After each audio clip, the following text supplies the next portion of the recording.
My brother Zach, he wins the Burlington Classic. The next week, Austin wins the Maryland Amateur. He blows everybody out of the field. I think he won 7 and 6 in the final. 1 week later after that, Austin wins the Philadelphia Amateur. I think between the two events, he was 56 under par. It was the year of the Barbin then. Holy yeah. Actually, a week after that, oh, it was more. The junior who plays out of here, he won the Maryland Junior next week. And then my brother Evan, a week later, wins the Delaware Amateur.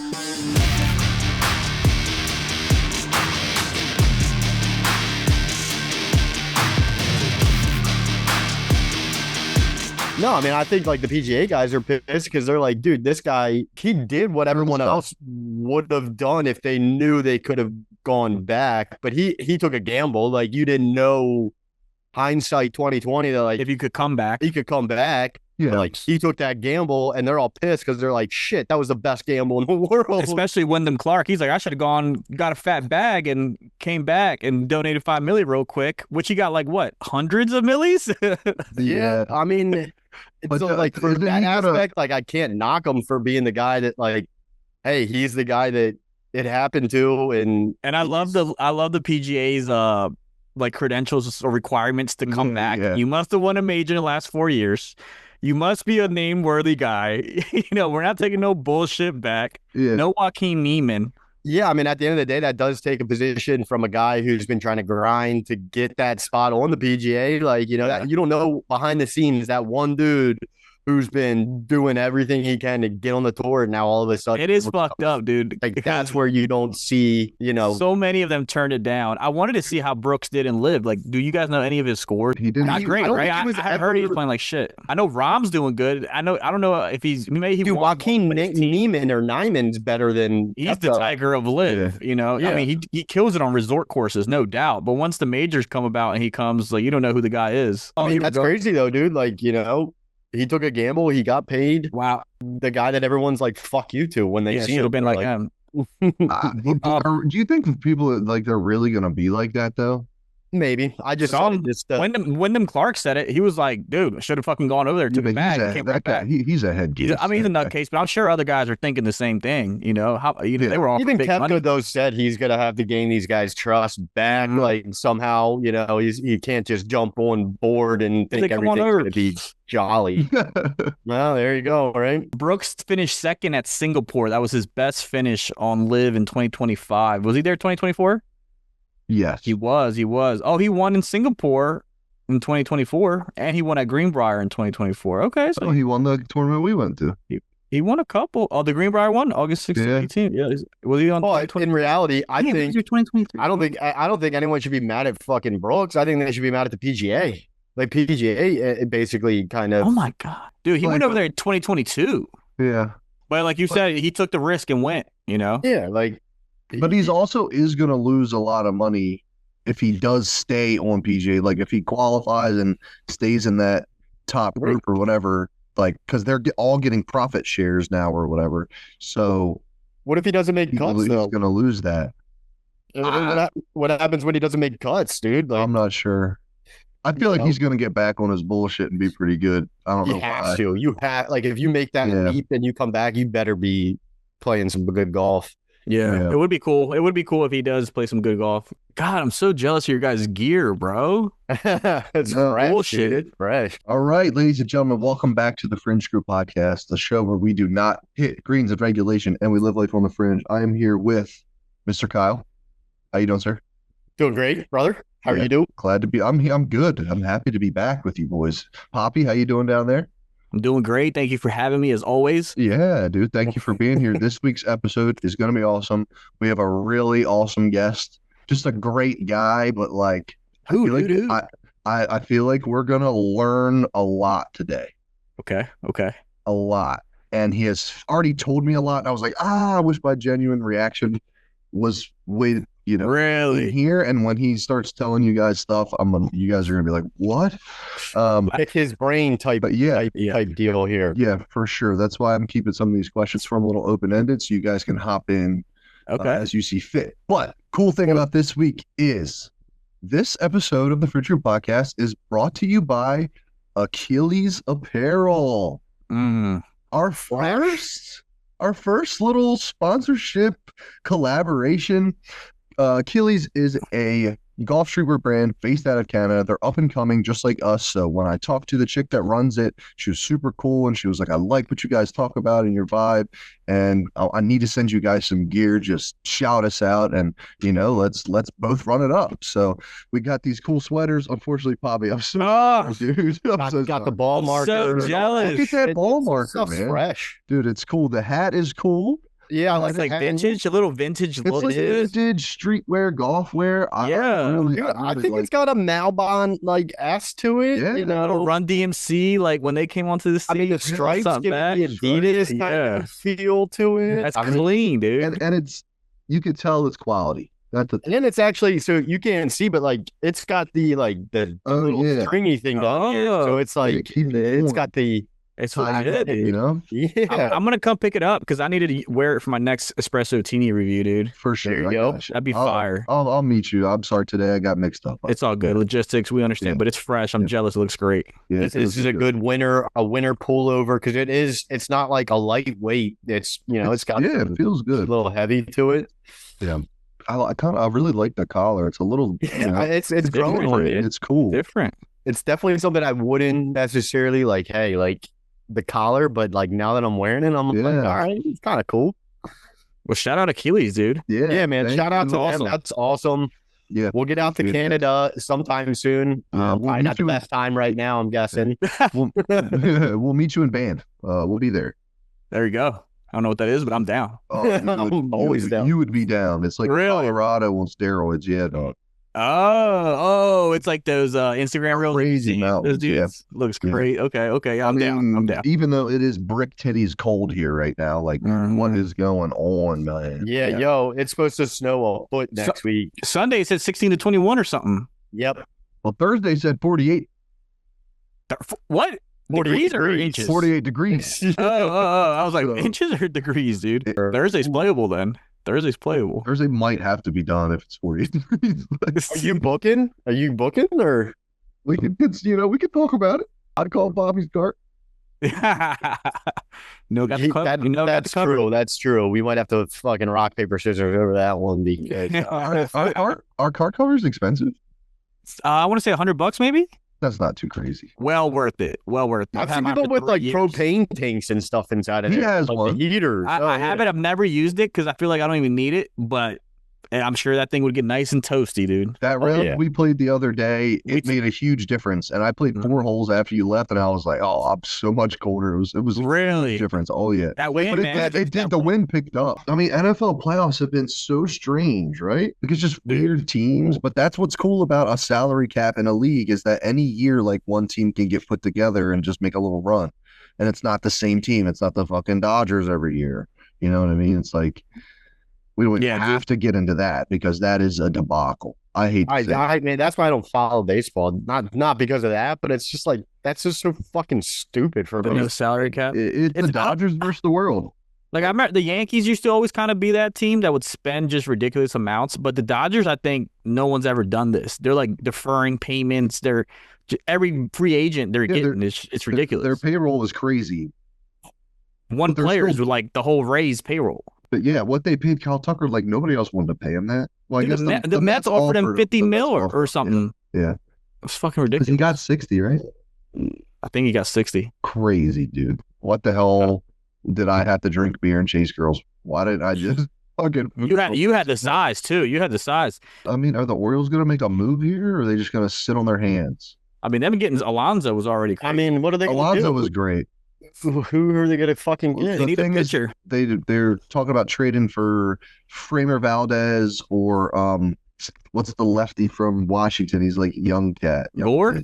Yeah. Mackenzie Gore. Mm-hmm. You might as well just go get Shohei Ohtani's DNA and start fucking trying to pop some kids out. That's probably a better move. Yeah. I mean, honestly. I saw something today that we're in talks with signing Justin Verlander.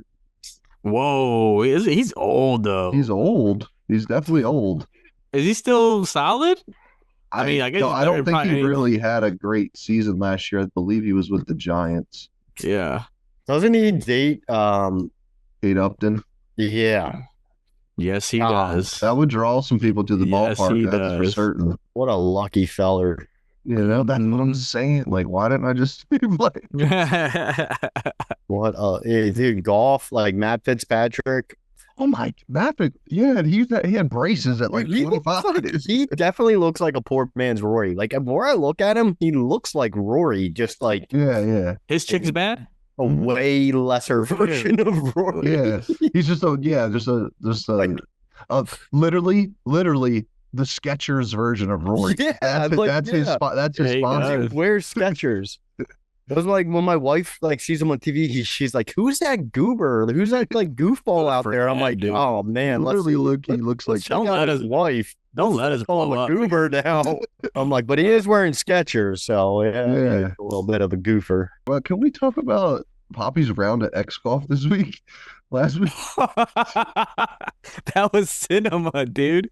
Little, I was- too many martinis. I was lit. Well, it started with the crushes. The crushes there go down way too easy, and the idea They was go down too easy because you Too drink them easy. so fast. the vibes were immaculate. You know, it was like opening night, my third year, so I'm a veteran when it comes to golf. I had my touch tune credits ready for the jukebox. I played the national anthem. Everybody stood with their hand on their chest, and then I know like 5 of the teams now, like personally, and then National 2 of the teams I remember. with So I'm just vibing, and I'm like, all right, I'm gonna get lit because it's handicap round. I'm gonna play like shit, you know, like get my handicap a little high. Nope, complete opposite. I'm -3 through 6. I'm like, so MT's like, yo, are you gonna like fuck up soon, or I'm like, yeah, soon. He's like, we're already going to hole 7 here. I'm like, oh shit, and then part 3 was Then he got more martinis in him. and, then the espresso martini came out, which I was just shocked by the quality of X Golf, and then I got a Really? second one of those. so look, I'm bringing I out heard, the I heard, second. I heard they martini. slip Ambiens into those. Is that what happened? Those martinis. I'm bringing out the second martini, and I turn the corner, and AB is laying on the floor, just like and I'm like, knocked no out. way that he's on the floor right now, dog. But he was just like, I guess he got like tapped by a ball that had made it out of the bay, and he like was being dramatic. I thought for a second, I'm like, no way, he's like knocked on the And floor. Sean told me that he's like, coming around the corner, you're on the floor. I'm like, why was I on the floor? You know, I couldn't even remember. He goes, a ball hit you or something. I was like, oh, I fucking it like bounce, tapped me, and I just dropped. Ah, my leg. doing like the Ronaldo like A little flop, flop. Yeah. You know? Yeah. I'm there like shit. I was on one, dude. All right, we've already been hyping you up and hyping up this conversation. Ladies and gentlemen, this is Mr. Andrew Barbin, head PGA professional at Chesapeake Bay Golf Club. Welcome. Nice round of applause here. Thank you for joining us, Andrew. Yeah, no, thanks for having me. It'll Absolutely. be fun. Yeah, for sure. Well, tell us a little bit about yourself, about the club, and I'll let you have the floor. Yeah. So where to begin, I guess. So yeah, I've been a PGA of America member for I guess this was 2017, so this will be, I guess, my 9th year in the PGA. Turned pro out of college. Had a decent college career at Eastern University. Played on since I was a junior. It's kind of funny, I guess. I'm sure this is a question later, like how I got into golf. Yeah. Obviously, come from a pretty big golf family. My dad played, I guess it was called a Nike Tour back then. It's called a Corn Ferry Tour now. He played a couple events. I think I know what the Corn Ferry is. Yeah. Heard of it. Heard of it, Sodaflex. So, yeah, his last tour event was the Hershey Open, I think 2003. So yeah, I kind of grew up, with a dad who gave it a good run. He missed the PGA Tour by a shot back in his Q school days. No way. And then obviously had to go, had some good success, had a couple wins in the local section and stuff. And then my uncle's a PGA professional as well. He's a couple years older than my dad, so he kind of was the one. Their dad, my grandfather, wasn't much of a golfer, but he loved golf. He was a lawyer by trade, and then so his two sons were both PGA professional. Yeah, we used to have a par 66 golf course up in Philly called Horsham Valley Golf Club. We had that for about 50 years. My family ran that. Wow. So at one point we had 3 golf courses. So the one that we're at now was called Chantilly Manor Country Club. Was a private club from the 60s all the way until the late 90s, and then 2001 is when our management group over at Northeast and Horsham Valley acquired Chantilly Manor. My dad was the general manager and director of golf at both facilities. Closed the Northeast course down about 10 years ago. We actually had an opportunity in 2015 for my dad and my mom to actually buy out our partners. Okay. And you guys know Chesapeake. I mean, it's really it's a cool course. It's got great bones. There's already a really solid layout, for 50 years, but the potential of the golf course is really unlimited, and we're starting to tap into it with our renovations and stuff. It's been fun to do it, and we got a lot of stuff happening to keep elevating it to next level. It was already a course that was really well known for its greens. It was always a championship level golf course that hosted state opens and amateurs for a long time. Ever since 2015, like I said, we had a majority partner who never wanted to put a dime into it. And so it's kind of funny that, even though, at the time we didn't really have the money, basically everything that we've made is going back into the course, trying to future proof it. And it shows, man. I've been going there for a long time, and we used to go up there to play foot golf. We weren't even going up to play golf, which you guys had the best foot golf course that I ever been to, by the way. That was my thing back then. We decided to close the foot golf course this past year. Okay. Yeah. But there's no more time for foot golf there. You guys, that course looks great, man. That Chantilly, what was the Chantilly shootout we did a few months ago? That was so much fun. It's funny. The original Chantilly shootout back when it was Chantilly Manor Country Club was actually a really long-standing tournament. It used to be a 5-man scramble.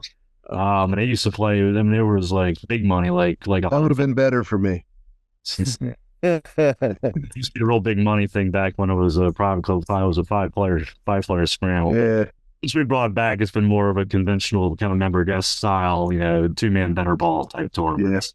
So Andrew, to go back, your guys' club was something else before it was named Chesapeake, right? Was it Chantilly? Because I know a lot of the older generation that when I play there, they go, "Oh, this wasn't always Chesapeake, so it was Chantilly Manor," is what it was.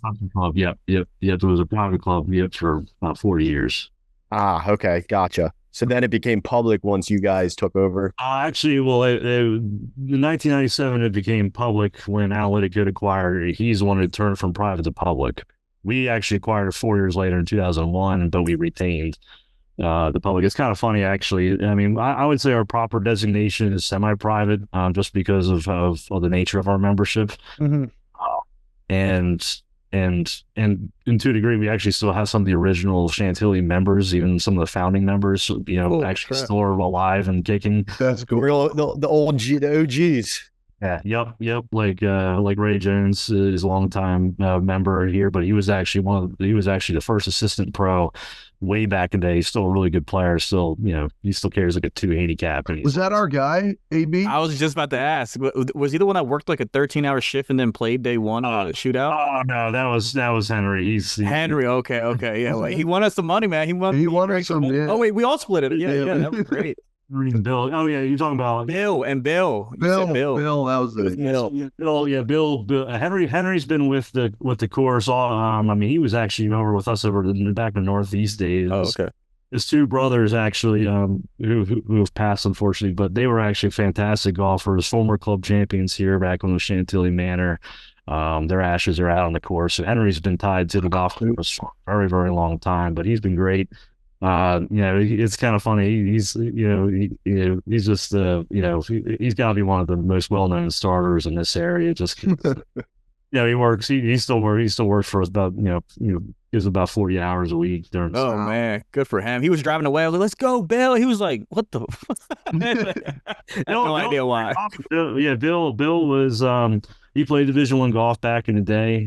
He just joined here recently. He's actually a master club builder. He builds clubs for a couple of guys on the tour, actually. Really?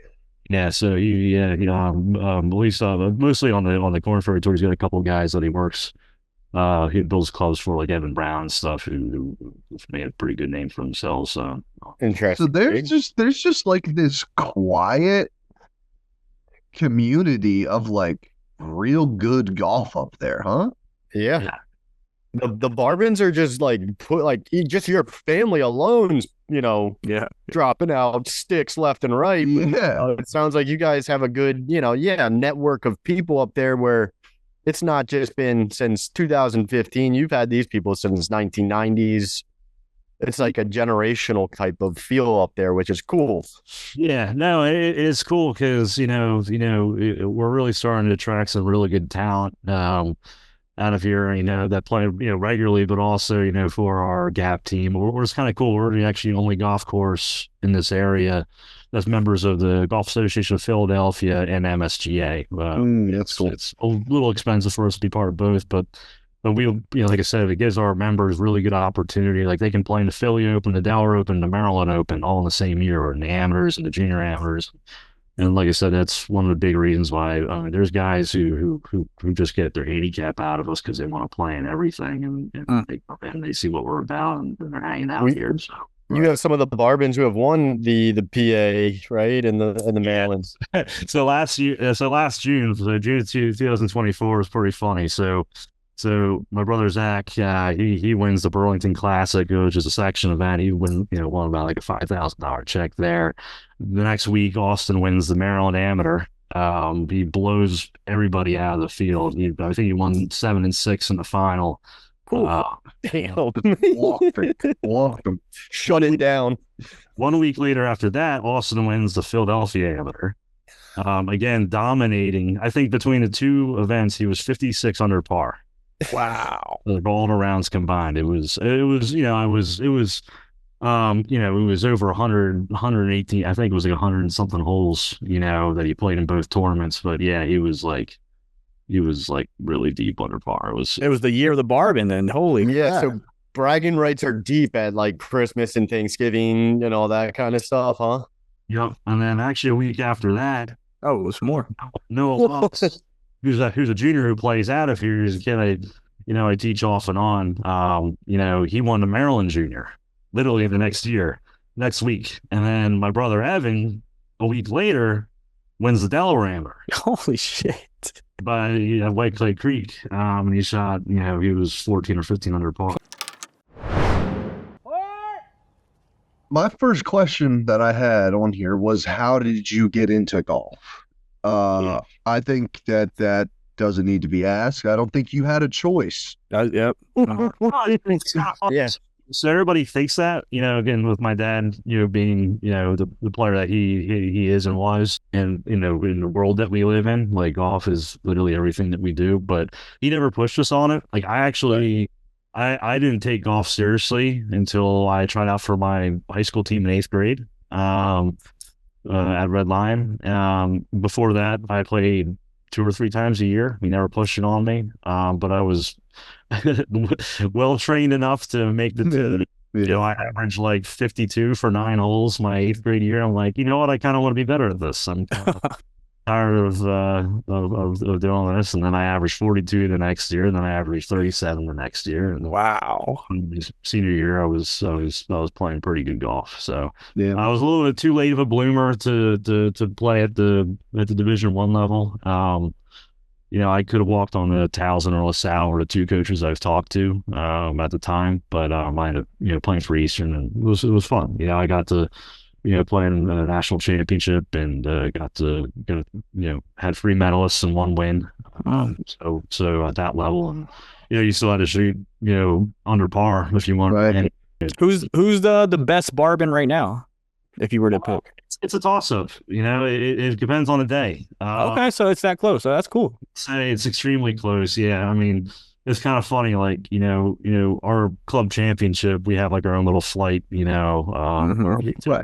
we tip it out. We play an extra day, and that's kind of like our bragging rights tournament. Between the family and we got to film that, Sean. We got to get the film. We got to get the cameras out for that day. Does that get a little spiffy? Does that get a little spiffy, or yeah? Does that? It's funny. We actually aren't. we're actually really supportive of each other. It's kind of rare for four brothers with all the testosterone in the family. Yeah. Supportive, but we're always rooting for each other. There's no jealousy, amongst each other, which is really nice. And we've all had our high moments. The other three have had way higher moments than I have, which, but I'm totally fine with that, and I really love to watch where they are. And occasionally I do get their number, but, 1 out of 20 times I win where, Zach and Austin probably go, they probably win 7 times. Evan probably wins 6 times. And then, occasionally I sneak in there. So, and where's your dad? The Where's your older dad? brother? Oh, my bad. Sorry. Are you the older brother? What's that? Are you the oldest or? I am, yes. I'm the oldest. Yeah. Yeah. Zach and Austin are recently out of college. Evan's got 1 more year at Liberty. They all played division, pretty high level Division I golf. Zach got to play in 3 national championships. Austin played in 2. Austin actually started at University of Maryland, but they had some culture issues at the time. During COVID, and he had transferred to play with Zach over at Liberty, which is pretty cool. They have 2 brothers in the starting lineup. Yeah, that's awesome. On a top 15 Division I team. So that's sick. So, and then Evan ended up coming on there at the end too, and Austin and Evan played 1 year of college golf together too, which was pretty. So Evan's at Liberty as well. Yeah, that's cool. That's awesome. Well, you know what they were getting, right? I mean, yeah. Maybe when they wanted to go around. Oh my God! Now, what's their desire here? He won Maryland Player of the Year, MSGA Player of the Year this year too. Evan did. So if you on MSGA website, he won Player of the Year. I think I saw that. I definitely, I think I saw his name pop up. I mean, is he trying to take his stuff to the next level? So he's got to play all the amateurs again this year because so he played in 2 straight U.S. amateurs, but unfortunately didn't make it to match play, so he's got to go through the qualifying process again. We're actually hosting the local qualifying this year again for 2 years in a row, and then he's gonna go 1 more time for the U.S. Amateur, and then he's gonna turn pro probably in the fall. So Zach, they turned pro. Austin turned pro at the end of not last year, but the 2023 or no 2024 when the 2024 after the U.S. Amateur, Austin turned pro. The last year it was his first year in the section, and Zach's been a pro for a couple of years, and Zach qualified through the section championship. He was number 2 player in the Philadelphia section this past year, which is the most talented section in all the PGA. It's crazy how he was averaging. I think his scoring average was 68.4, something like that, in the section this year. He was second. Wow, and that doesn't come easy. We're all golfers here. I mean, that's a grind that they're on right now. This is not his worst finish in the section, and again, was I think 9th place this year. I mean, he had 2 wins. He's on a heater. So he's playing. He's got the National Club Pro Championship Bandon Dunes in April, and top 20 of that get to play in the PGA Championship, the actual major. So. Oh, shit. How do we follow that? Is that a leaderboard online? That'll actually be nationally televised on the Golf Channel. Hell yeah. Wow. So that's cool.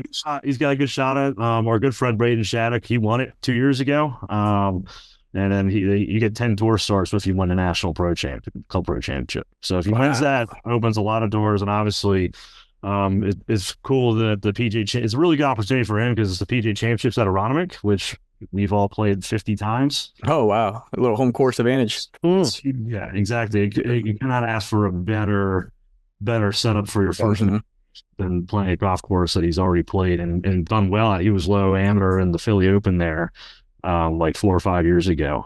5 or 6 years ago, I want to say. It was 21 or 20 or 19 or something like that. He was low. Wow. Well, best of luck to him, man. A little watch party at Chesapeake Bay. Let us know. Yeah, that'll be. I like it's a watch party at the. It's so cool for me because we spent a weekend up there, and they didn't act like any different than any of us. Everyone was so cool, but your brothers included. They're just humble golf people. They didn't. Your dad was hilarious.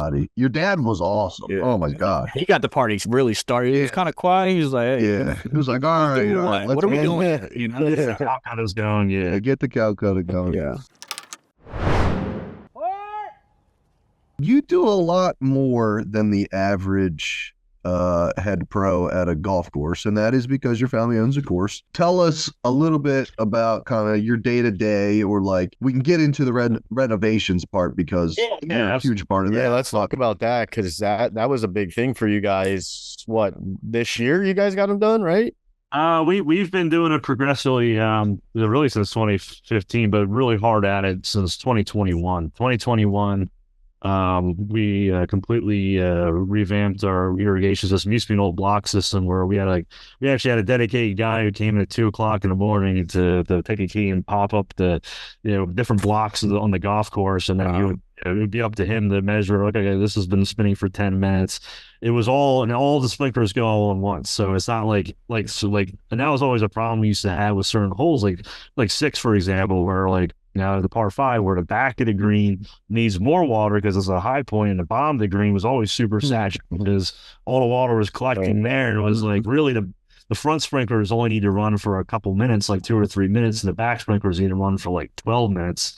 But it was amazing, how we were always able to keep it in pretty solid shape, even with that system. But now we have a Rainbird 2-wire system.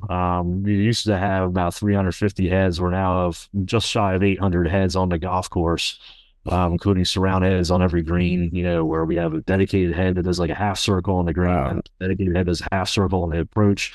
So we can fine tune every single head on the golf course every single head's now programmed on the golf course to run a specific time. And we can also do a multiplier, or either less or more. Like if it's going to get rain, or if it's already been kind of wet, we can dial it back to like 40 or 50%.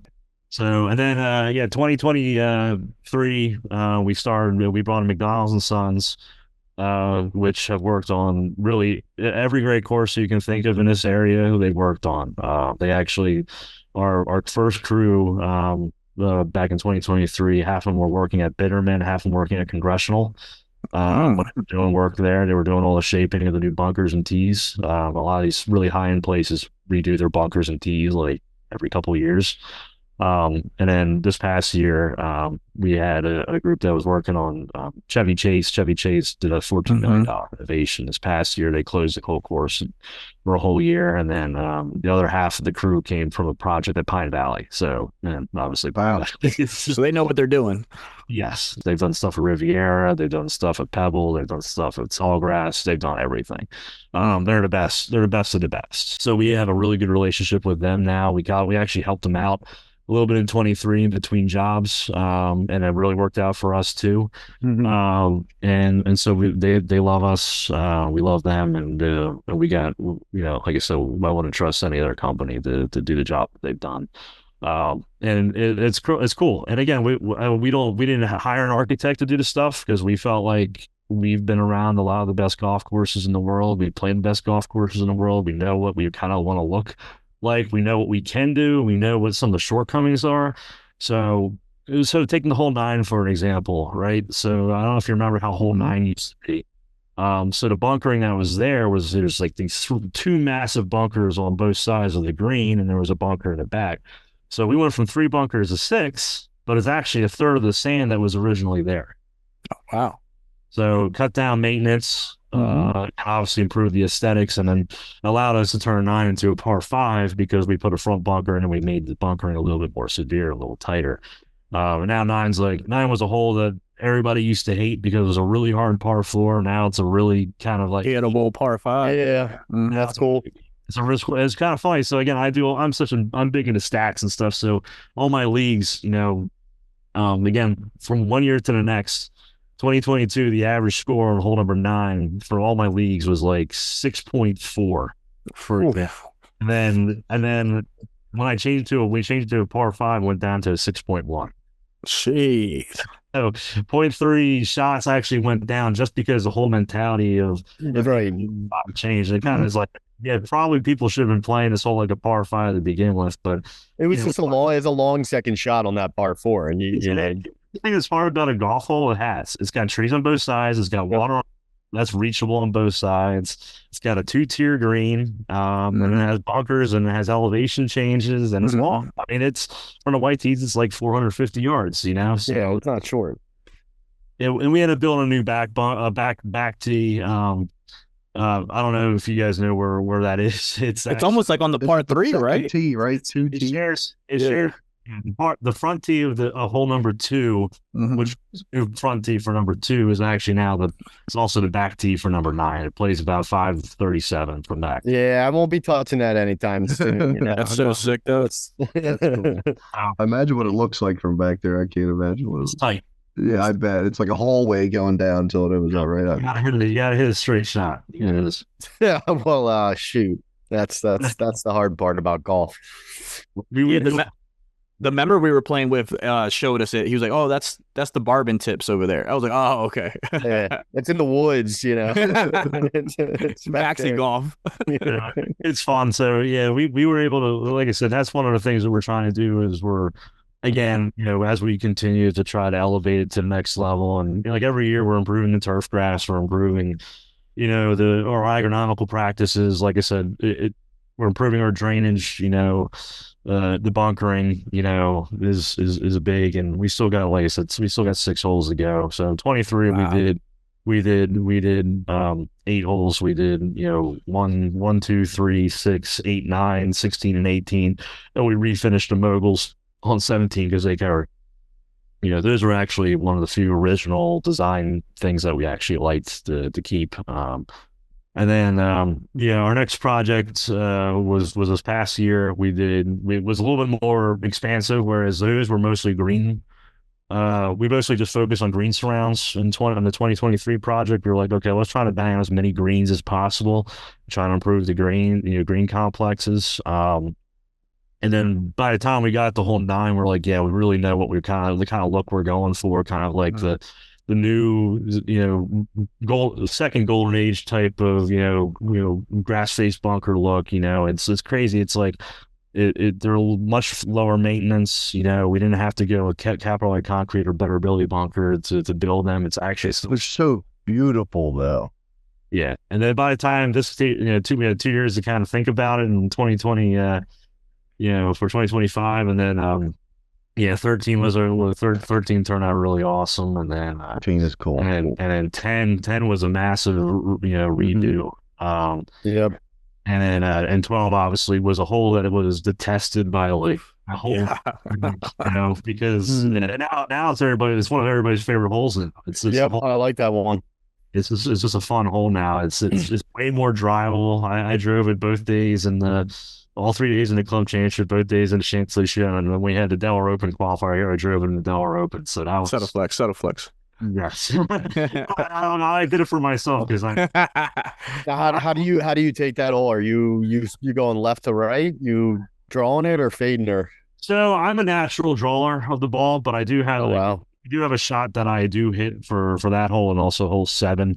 And I do play it obviously in some my other tournaments. It's like okay, it's more like a high push more so than a fade. But we've taken trees out just enough to where I can make it work. You can get over around that corner. I've hit that green at a pretty good clip this year. It's I think I've driven about almost half the time. So wow. For all the renovations that are going down, is it you and your dad are making the decisions, or? Yeah, so the whole Barbin family is a collaborative effort. And then Kyle Traskos, McDonald's sons, he's not officially an architect, but he's on his way to becoming one, and he's been our project manager, and he's phenomenal. He's helped us so much, especially early on where I was like, he would come down after I would be out there with the crew, and I'm like telling the guys like, oh, we're gonna shape it like this, and I have my sketchbook and I got all my sketches and stuff, and I'm sketching it all out. Oh, that's sick. Showing the crew, and it's pretty cool. The concept art and how it ended up turning out is almost identical. It's really cool. Wow. So, I mean, is that a passion of yours? Is that something you want to pursue or something? I really love it. I really do. I think it's one of the things that I'm really loving is our golf architecture. I've become almost like a snob about it. I named my second child Alistair after Alistair McKenzie.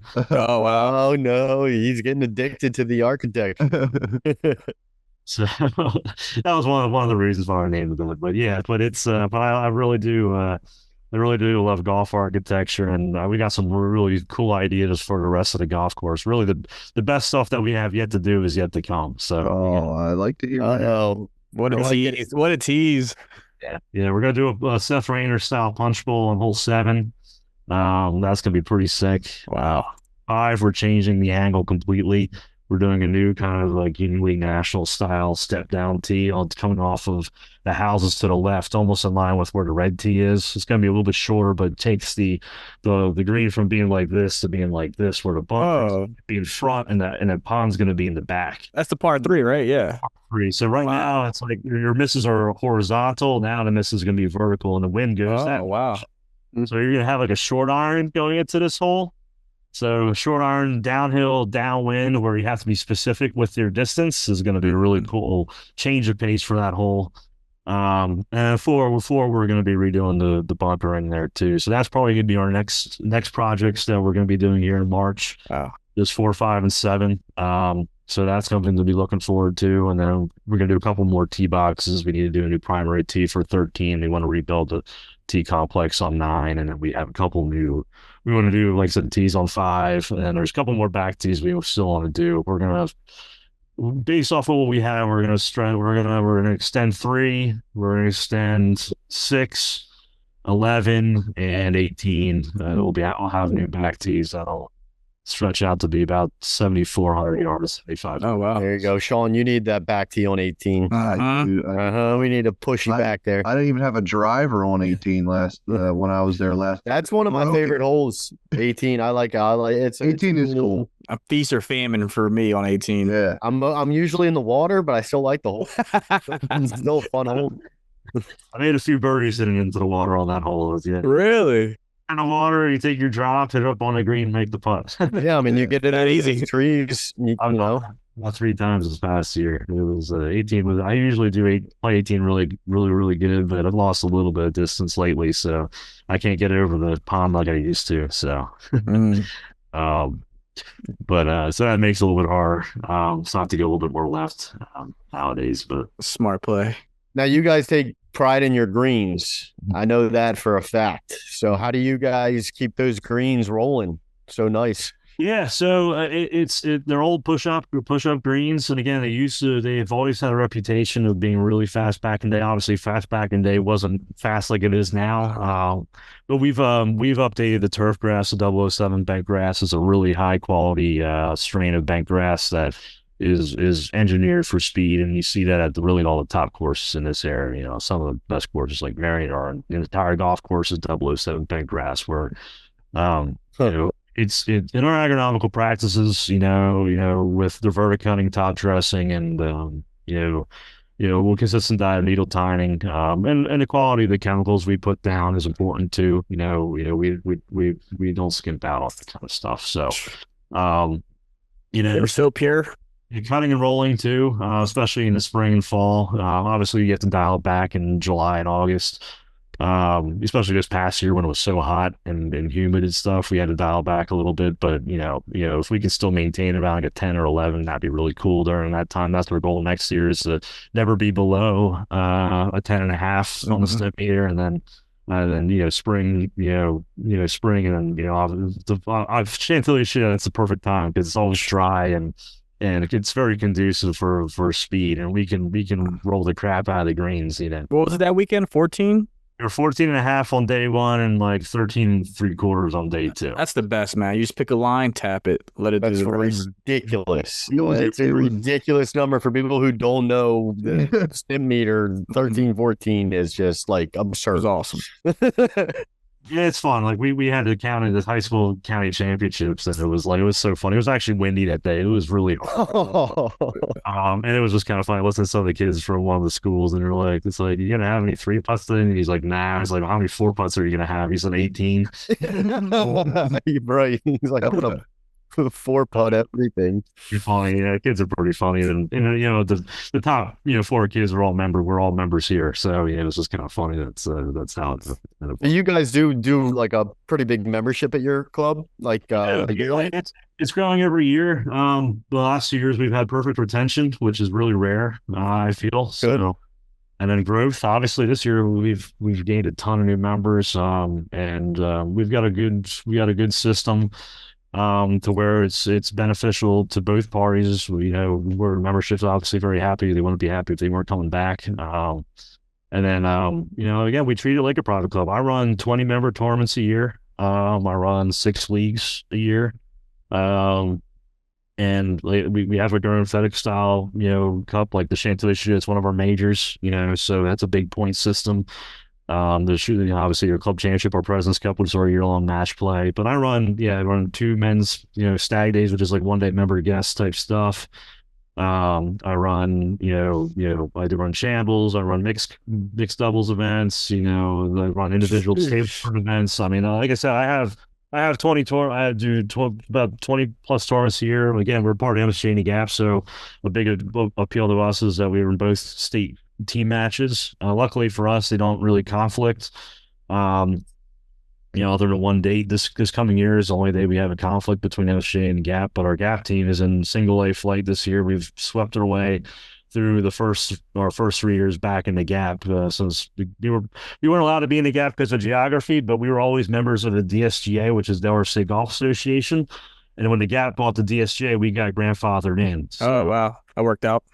So it's really, really kind of a cool for our guys here to be able to play and everything. But the Gap matches are really cool. The MSC State match is really cool. But yeah, I mean, next year we're expected to have our division next year is either going to be Lancaster Country Club, Bank Creek, and Kennett Square, or Marion, Rolling Green, and Wilmington Country Club. Sheesh. That's 2 really, really solid, potential lineups that we. Yeah. Wow. It sounds like you're staying busy, dude. I stay very busy. Dude, he sent me a line earlier, and I sent it to you guys because I didn't want to give too much of what you had said away. Andrew, it's a classic. I mean, it was just beautiful. You said, my life is 100% in golf 100% of the time. It's true. It goes back to, I think the original question that we've kind of sidetracked from was like, what do you work more than the average head golf professional? Right. And obviously it's different when you own something. Mm-hmm. You take a lot more. You're always naturally, I mean, I'm not saying that other pros don't take pride in what they do, and the PGAs are phenomenal, and my peers are phenomenal, but obviously when you own something, there's a different level of investment, right? It's permanent, it's forever. Everything that I do has direct impact on our livelihood as a family. I have 3 younger brothers and my parents that rely on basically me doing my job, and everybody has their own job and roles, and there's not a single aspect of the business that I don't do. Like I said, I spent 500 hours of maintenance this year. I've done weddings and food and beverage. I don't have to cook very often. You don't want me cooking, but no, it's whatever it takes, right? I used to do all the airification over at Northeast back when that was a thing I used to do. One of my jobs in high school was gradually bang out every fairway. I would do like 1 fairway, a day, for a while, greens and stuff like that, and then I mean, there was a time where we got short staffed this past year where I was cutting fairways 4 times a week. That was one of the things that I like to do. I love striping fairways and stuff. Mm-hmm. Yeah, but that's what you got to do. I feel like to own the course, man. You got to get your hands dirty. Like if you don't get your hands dirty, you're not. Yeah, 100%. Yeah, I mean, we all do it. All my brothers know how to do everything. We're changing cups. Even on tournament day, on the thing I'm doing the shootout. Zach and Austin changed the cups during the shootout.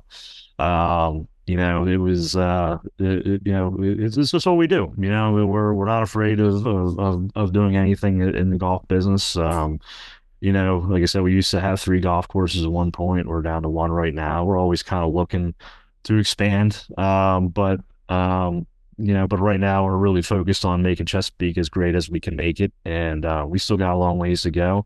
It's still really, really good. Obviously, I would still put it in our and really, top 4 in this immediate area. Not 3 out of my clay's gone, but and then as far as the rest of Maryland, I mean, it's when we're at our best, there's really not too many that I mean, in terms of the overall experience, where it's a course that is designed to be played under 4 hours. Unfortunately, it doesn't always end up being that way during weekend golf, but it's not your fault. Sometimes it can't. There's only so much we can do to control that, unfortunately. But during the week, very rarely are we over 4 hours. It's a fun golf course to play. You hit driver on every hole. Yep. It's hard golf, but it's not an easy golf course either. It's a golf course that it was one of those things. That was one of the other things that we did with the renovations was we built 24 new tee boxes. And not just back tees, I get caught up in the back tees sometimes, because that's, where we like to live. But Chantilly and when it was Chesapeake did Rising Sun, they had a reputation for being too hard for seniors, too hard for women. And I didn't even know until recently that we had a reputation for being hard to the weekend golfer. And that was just because of the yardage. The white tees used to be 6,500 yards. The gray tees used to be 6,100 yards. The red tees used to be 5,800 yards. Dang.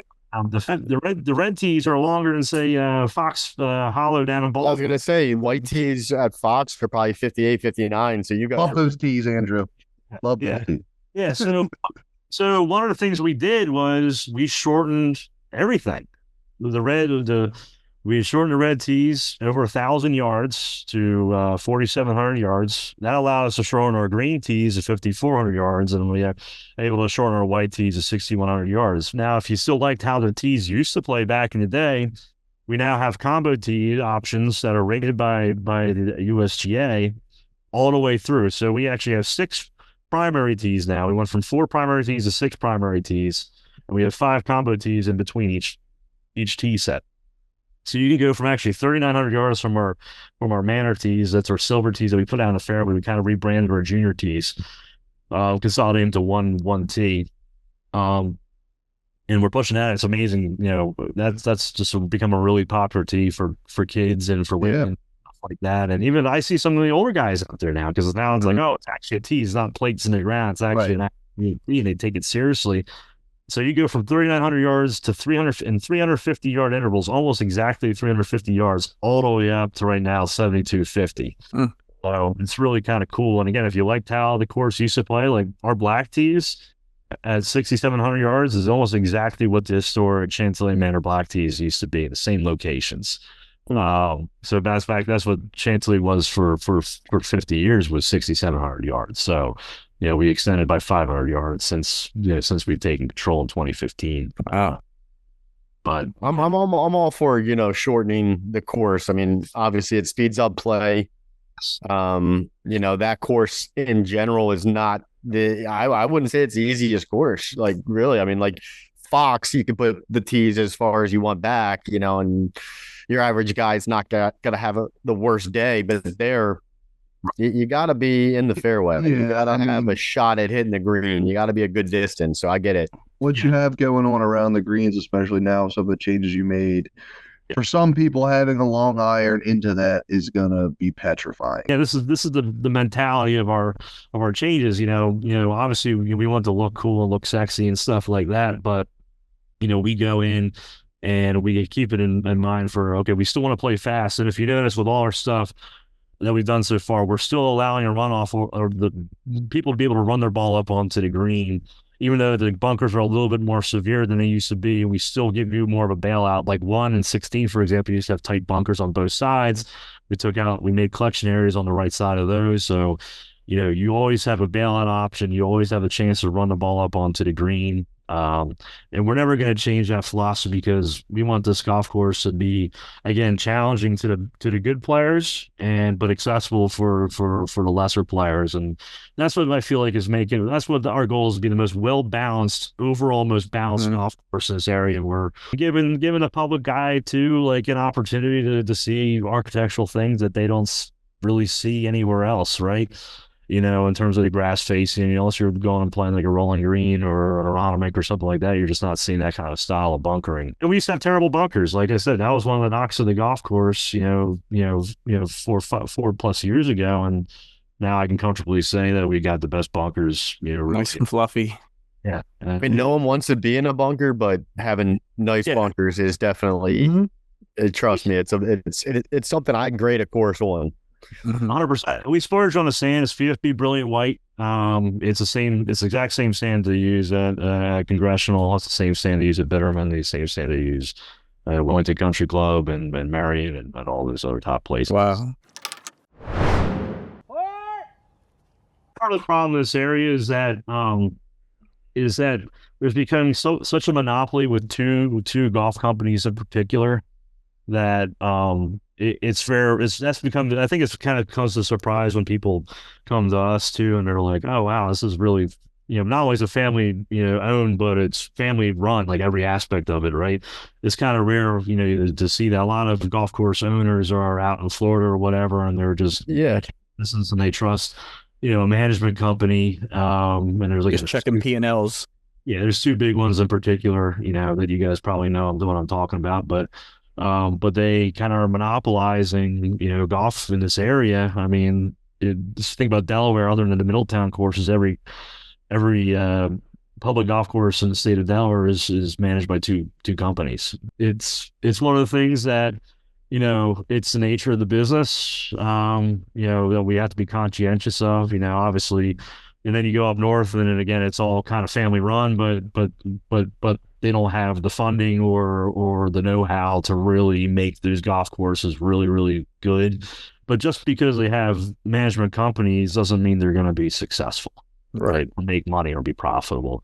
To be profitable in the golf business, you have to really, there's a lot of effort that has to go into it, and there's a lot of forward thinking that you have to do into it, and that's one of the things that we do. But a lot of our business is created. I mean, whether we like it or not, we're in a rural part of Maryland in Rising Sun. We don't have a huge population. We don't have the luxury of being in Baltimore or Harford County or Newark, Delaware, or Wilmington or Philadelphia, where we have a metro area of millions of people to pull from. No, we're in the middle of nowhere, kind of. Yeah, we got a town that's like, I don't know, like 60,000 people, and if even, and how many of those people are golfers? Yeah, 5%. And that's kind of pulling. At least so we have to create a lot of our own business, and that's why we value membership. That's why we value running highly successful golf outings. That's why we do tournaments. That's why we host everything that we're asked to host, whether it's a state amateur, state open, or a qualifier. That's why we're part of the MCA The Gap. That's why I run 6 different leagues. That's why we do all the things that we do. We go out there and we make the business happen. This is just not an industry, and definitely not this location where you can just sit and let people come to you. You have to go out and get it. Now, obviously, in golf, your constants are, weekend plays is generally a constant. But we're, compared to some other golf courses, like if you go down to say Pine Ridge, and they're going to say, they do 55,000 rounds because they pull from Baltimore, right? That's a ridiculous number to we get nowhere near that, right? But we still stay relatively busy. But our busiest sellout days are usually when like everyone is really busy and we get some overflow. So, but people will drive. We still have regulars who drive over an hour, from Baltimore and Philly to come up here. No, I agree with that. Yeah, I mean, I definitely tell people driving up that way, 45 minutes, it's worth it, as opposed to playing some of these county courses, and you're gonna play a 5-hour round, and it's not the nicest course. So at the end of the day, going out there, it's definitely worth it, in my opinion. For me, it's not all about the core.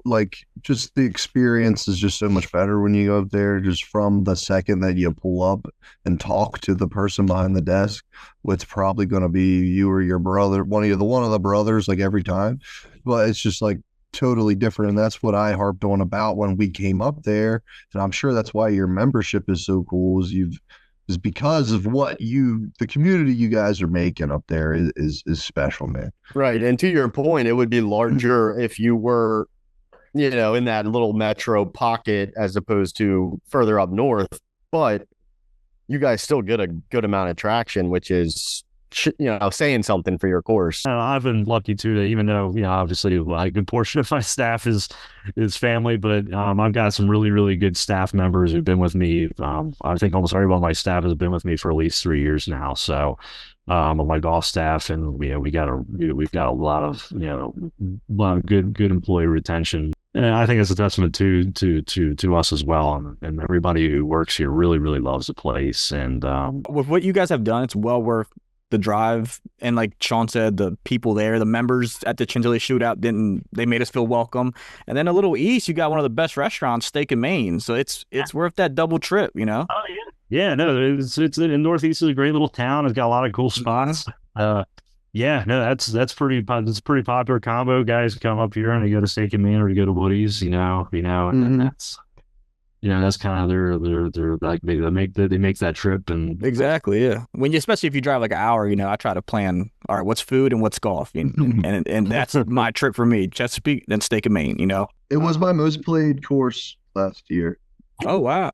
And we found out from playing, or I at least found out, Sean, right, from playing the Fox Hollow men's group. We had a tournament out there one week. Yep, that is the first time we came. Yep. We were like, from there, we were like, why did we've never found out about this course? Like, what the hell? Why we've been playing Fox Hollow this whole time? Like, what? Oh, do you remember what happened that day? Oh my gosh. Was that the one that you left? Yeah. So Andrew, we were playing. I don't know what it. That was. I don't know if it was like a stroke. It was like a net event, or was it Stableford or something? Anyway, Stableford. I mean, this was like, it was the best front nine of my life at the time. I was like one over on the front. You were on fire. But this was when I was probably like an 18 handicap, right? And yeah, I think we were around 15. Got the hot dog at the turn, and I was just getting beat down by the back nine. I mean, just beat up. And what hole was it? 16 runs along the road. I was like, guys, I got to get out of here. I saw the parking lot, and I took my push cart, and I went from like 1 over to like 16 over. Oh my God. And it really, for me at that time, wasn't probably even that bad of a round. No, because I was like, Sean, it's Stableford. It doesn't really matter if you're going like triple bogeys. It was Stableford, and because I didn't finish, it was a withdrawal, and I didn't get my points for the Stableford or the whole like Stableford series. Mm-hmm. Golf's a mental game. Dude, the back nine kills a lot of people here. It does. I was gonna say it's way harder than the front, right? Yeah, I mean, let's say the front nine, you had the luxury of hitting on to another hole. Yep. Right. I was doing that. And the green complexes too. So the back nine was actually originally, but when it was Chantilly Manor, they played it as a front nine because of where the sun rises. Actually rises. We kind of on hole number one, which is why sometimes it's hard to see first thing in the morning. But so I see why they did that. We just thought 18 was a much better finishing hole than 9 at the time, so that's why we reverted. We flipped the nines. The back nine was actually built 2 years after the front nine. I think it might have been by a slightly different person, which sounds crazy because the architectural styles are actually pretty different from the front nine to the back nine. And the green complexes are much different on the back nine compared to the front nine. Front nine, there's not a ton of undulation, whereas the back nine's got a lot of character to the greens. And that's what makes the back nine tough. You really from 10 through 18 is really just you get hit by holes that you just gotta make good solid shots. You gotta hit good drive on 10. You gotta hit good drive on 11. You gotta hit good drive on. You gotta play 12 good. 13's a tough par 3. 14's the hardest par 5. 14's where it gets. Oh, it's the hard. What were you gonna say? Hardest par 5 on the court? Yeah. Okay. Yeah. It's a bit of a respite but still 14. I mean 14 is almost always one of our highest scoring holes. It's just weird. Always gets me, dude. I don't know what it is. Now I'm just mentally going there prepared for a 6 or 7. Sometimes the best thing you can do. And 15's no joke either. I mean it's a tough green to hit. It's a tough green to hit, and then you get 16, and 16 is just a great hard hole, right? And then either a great tee shot or I'm in the front yard of somebody's house. 17, I mean, it's the play if you have the length left of the bunker over the bunkers. If you can do that, that's another hole that we're going to be changing a little bit as well. We'll be probably clearing out the left side with the trees between 16 and 17. That'll help. Extend the fairways, but we're gonna do like a dry ditch like we did on 10, going right through. Okay. So that's going to be kind of a different kind of hazard. You know? Day two of the shootout, I was on the 18's tee box next to Sean, hitting my second shot. But it was a pretty one, though. It was a pretty one. I was very cocky. I didn't realize those dudes were neck and neck with that Tucson that was playing with you. Yeah, that happens. I mean, there's a lot of it's fun with our club changes and watching the honor flights and stuff. You know, with it coming down to the wire, and then they have to kind of go through that finishing stretch of Yeah, it's a tough one.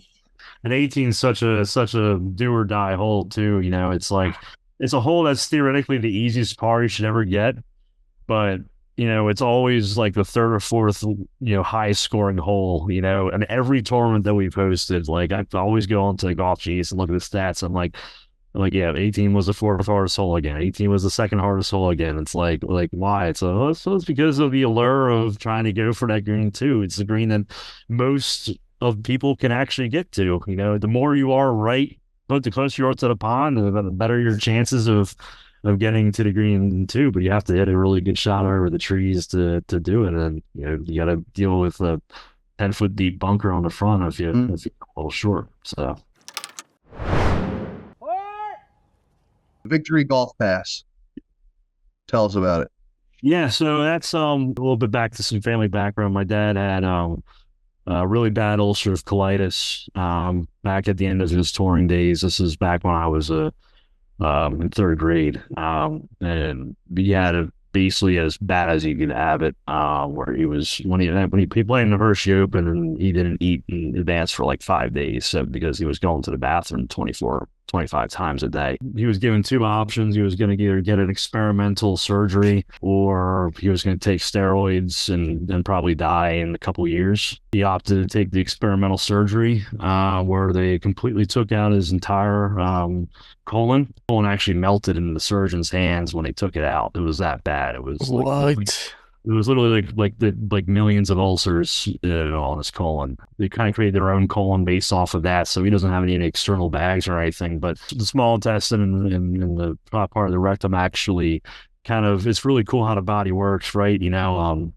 Or that actually took over and kind of replicated the function of the colon. So my dad got his life back, and he wanted to kind of give back. So the Victory Golf Pass was something that he created with, he just called up a couple of his friends, and, again, being in a PGA, everybody knows everybody, so especially as a competitor, he calls all the guys that he's friends with in the Philadelphia section, and some of the local guys around here, and ended up being 20 courses to start. And, in the book, they all gave a good discount. It started completely non-profit to benefit the Crohn's and Colitis Foundation.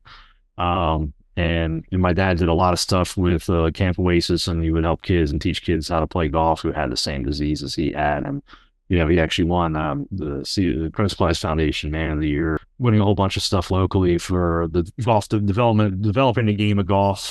He won the PGA's the local player development award, and then he won the national player development award in 2010. Wow. So that was really cool to go up. And then he was a finalist for Golf Professional of the Year in 2011 as well. So he was really well recognized. But the stuff that we do with the pass, and it's great for local golfers. It makes golf a little bit more accessible. It's guaranteed discounts to all the courses in this area.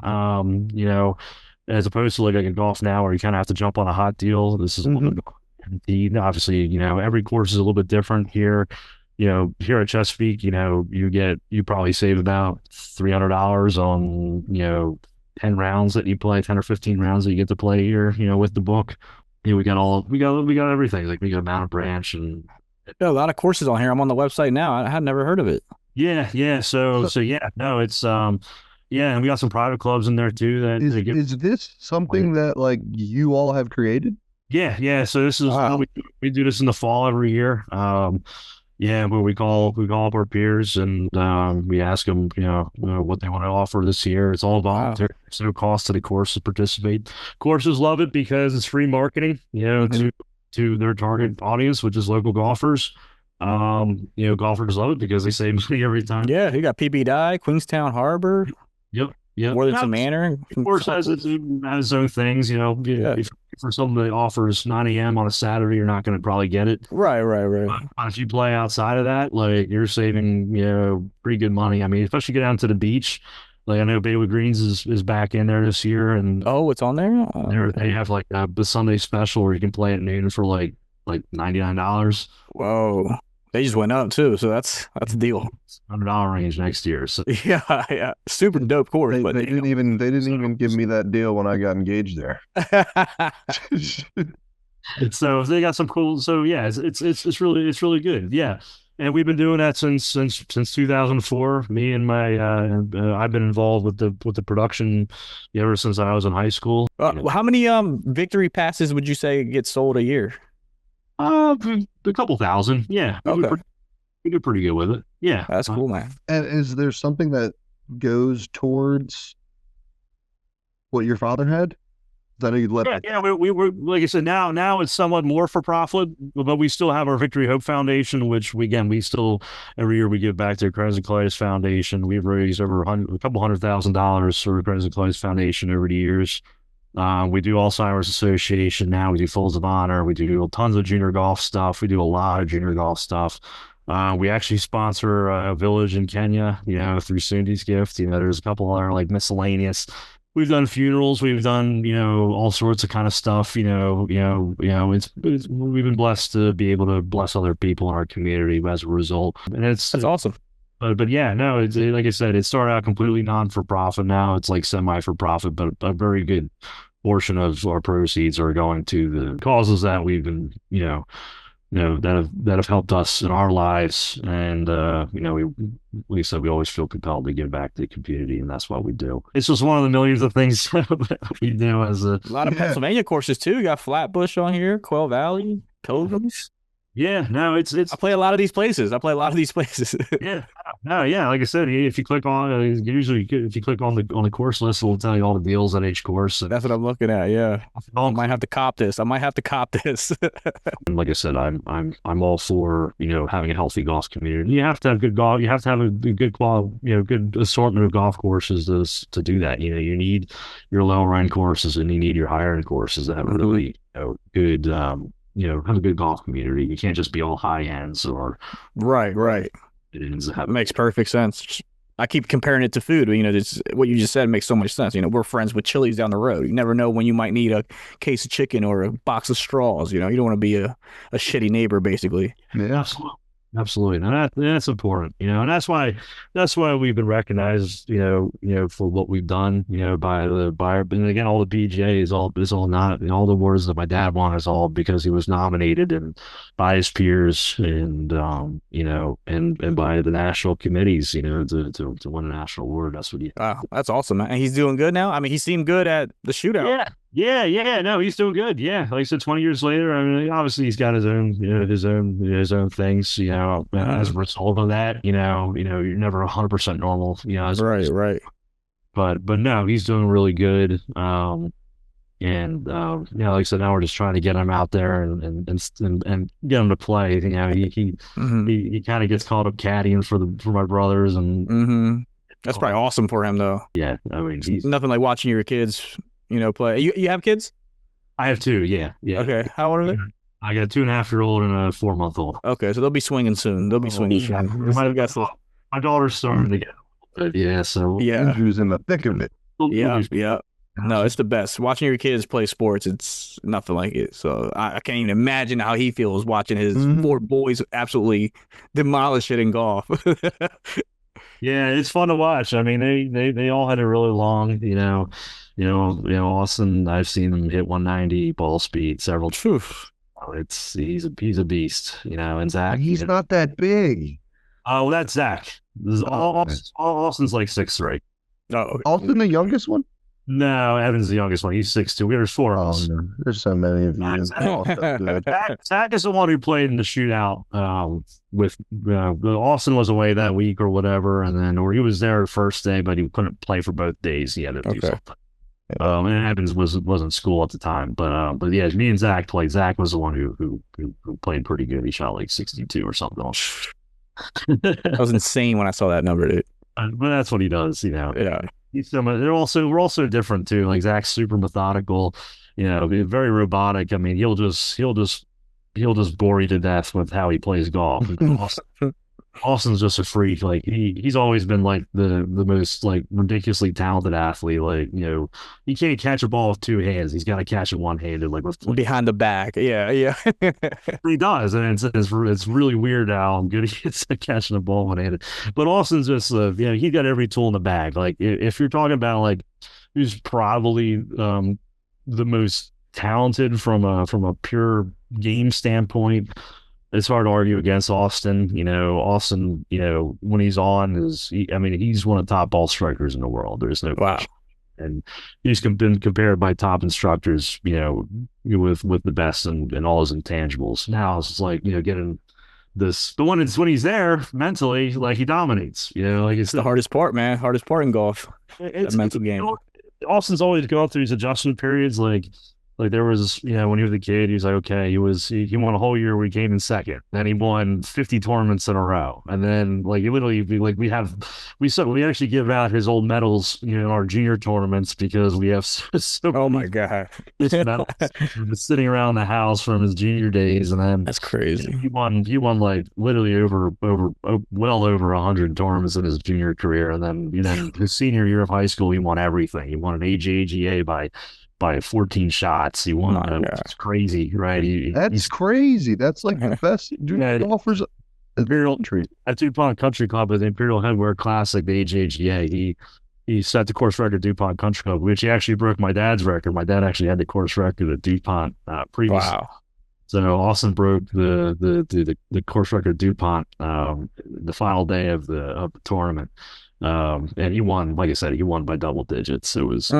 Sick. And then but that year he won the Philly Junior, he won the Maryland Junior, he won the Delaware Junior that year. He won the Crispin Cup, which is like the second biggest junior tournament. He came in like seventh in the National PGA Junior Championship. Came just shy of the cut that year in the U.S. Junior and the U.S. Amateur. I think he missed the U.S. Amateur by a shot for match play. And again, as a 17-year-old, it was a pretty cool year. And then obviously last year was really awesome for him to win 2 state amateurs back to back. It was kind of like a return to form for him to go out there and just, like I said, you can go, if you go out and on YouTube, you can watch his round on it was had it on the Gap's YouTube channel, but they also they do it like first thing in the morning. It's like inside golf. Okay. It's a channel that plays in the Philadelphia market, but their YouTube has the full video of his performance. When are we gonna have a match? Whenever. We gotta cook something up, an idea. Yeah. Do you think now, genuinely, you 4 against 4 10 handicaps? How do we even the field without strokes? Like put us at the front tees, or make you play left-handed. I don't know. I would say. You could probably, if we played a better ball, right, where we just take the best score in the hole, you guys could play a scramble and play from the front tees. We play our better ball from the back tee. Holy shit! That would be a fun one. That'd be a fun one, dude. We could get 2 camera crews out there. You guys play scramble. We play better ball. Like I said, you guys could play up and then we play back. It would probably be pretty close. Let's set it up. That sounds awesome. That'll be fun. We'll hire some extra guys because I know there's going to be a lot of people out there, but that would be a very good time. Andrew, I appreciate you joining us. Is there anything else you want to get out there? I don't know. Do you guys have any other questions about anything that we do, or? Nah, man, you crushed it. Yeah, as I said, you crushed it, dude. We appreciate hearing these kinds of things about what, and I think even though not a ton of people are listening, I think the people that are listening are really appreciating. Like we had Tyler from Flatbush on before, or having you this week. I think it's a lot of insight when you learn about what goes on in a golf course, and this one specifically learning about competitive golf and a family of yeah, and then one tell like, three, and those three tell more. So right, like you said, you know, we want to do what we do if we didn't believe in it. Like I said, I think, you know, this kind of stuff is awesome. I think what you guys are doing is great. You know, I think, you know, just like anything, you just gotta be patient, and the views and the followers come. Just keep putting out good content. But when it comes to golf, like, I hype your guys' course. I mean, I've been able to see it, you know, have that glow up over the years. And when I walked out there at the shootout and just stood on the putting green, I'm like, the view, right? And trees went down. I think it felt like 100 trees went down. There was a few. Yeah, it's just, you get to see the. We had diseases. Yeah, that's what I heard. That's what I heard. Yeah, you get to see the view though. It's awesome, man. all right, Andrew, we appreciate you, man. Thank you. Yeah, thanks for taking the time, man. I'm gonna hold you to this match. All right. Yeah, no, anytime. All right. Figure it out. No, Yes, sir. Just game for something. Sounds good. Cool. Thanks, guys. Yeah. All right, Andrew, Have a thank good you, night. man.